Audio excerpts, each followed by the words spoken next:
Hello again, class. We find ourselves in yet another Python programming video. Within this video, we were going to look at the simple print statement. It is a print function. Python utilizes certain statements that are reserved within the program that has its own particular use. The primary one we're looking at today is the print function, or the print command, or print statement. And you will use this a lot within your Python programs. Normally it is generated as an output in order to define what is the program looking for, or some simple instructions, etc., or descriptions. Essentially, this particular one just has a print statement of this is a print function using the script mode. I want you to notice in Python 3.44 that we use the brackets within our print statement, as well as either double or single quote in order to provide that output. The input is another reserved statement that Python use, and for this input it is looking specifically for the user to press the enter key in order to break out of the program. And the reason that we're going to use this is because sometimes these programs run so fast it's hard for us to look at in the idle or shell. So normally what we'll do is we'll put this on the end of it so that it won't break out of that program until we actually hit that enter key. So let's run this first initial one just to see what it looks like. You could do one of two ways. You could hit the run drop down run module or hit the F5 key. Once it's run, it'll open up the shell or the idle, and we can see our output. This is a print function using the script mode, and it also has our input with our little print value under here waiting for that exit. Notice that it does not go back to the break commands here, so I'm going to hit enter, and now it officially has broken out of that program. So let's look at another one to give us another example. In this particular print example, it is printing out the game over. Again, we have our brackets and our double quotes within, and also want to point out that these special statements have a different color in reference to the textual values that are within the print and input. Again, we're going to just hit F5 to run our little program, and it's going to pop up the shell, and it's going to print out the value that we put in here, as well as the input waiting for us to hit enter until it breaks that command or that program. We're going to move on to yet another example of print.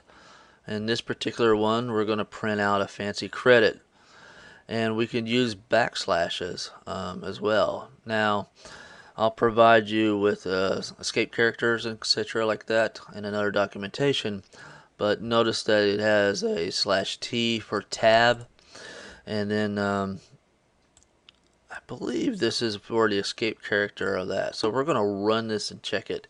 Sometimes I've seen this work and sometimes I haven't. The system bell, this is supposed to be a Python little command to allow a bell to sound on a computer, but to be honest with you, I've ran it before and sometimes I've heard it and sometimes I have not.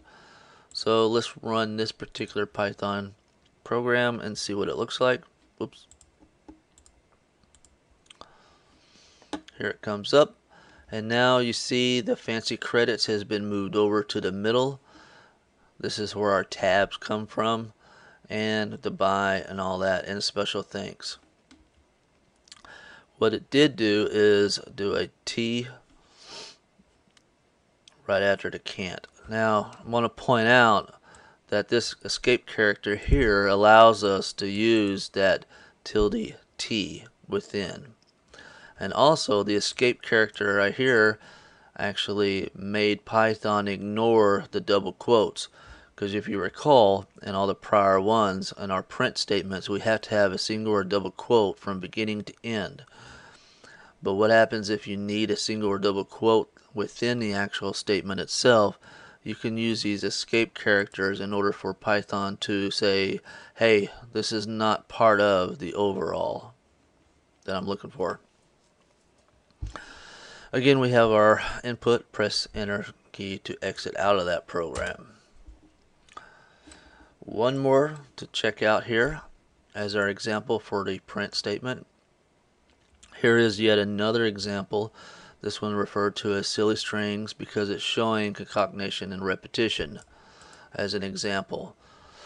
So we have our print statement with our beginning bracket, and we have our double quote, and this is our initial value, string value that's going to be provided.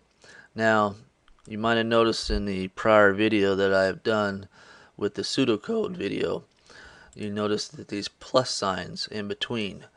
And what that does is it concatenates, or it puts together two separate deals. What's this useful for is later on, as I provided the name variable in the other video, I could put a plus with that name variable here without the double quotes, and then continue on with additional strings. Now what we'll do is we'll run and take a look at it, but I want to point out a couple of things before I do. Similar to the tab sign for Python, the /n is for a new line. And notice here the seam terror is within the double strings here, or double quotes. And then I have my concatenation plus sign and the remaining part of that terrible word. When we print this out, we'll actually see all of it combined together. That's the purpose of these concatenation or plus signs. I wanted to point that out first. And also, again, here's another new line, and this is a long paragraph that you could actually do, but when we do the printout, it'll show it all in one consistent paragraph. It looks messy here, but it'll work. The other thing I wanted to print out is at the very bottom on the print statement here, it has the string value of pi, but it has the numeric value of times 10. We can actually use this as a mathematical formula to provide numeric value, but we could also utilize it in Python. For an example, this pi should actually print out pi 10 times. It might be useful for that because, as an example, that you might have a user looking at a screen, and instead of having dots all the way across the screen, you could simply have a print one dot and times the number of those dots that you want to cross. It makes it a lot cleaner that way, and also easier for us to read the code. So go ahead and run this and see what it looks like, and it pops up over here. You can concatenate two strings with the plus operator. That's what we see here, the plus operator.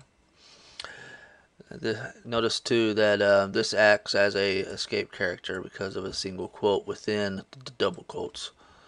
So we have our full paragraph here. Notice I had pointed out earlier this terrible, seem terrible. Now we have our seem terrible all the way across with no issue of being divided in between of itself. We have to have our forward slash with the plus sign to concatenate all the way through. And then on the bottom of it, the other thing that I had pointed out was the pi. We could use that pi times 10. If we count these across accordingly, there would be there for 10 times. And then of course our last deal is that way we can hit our enter key and then break out of our program itself.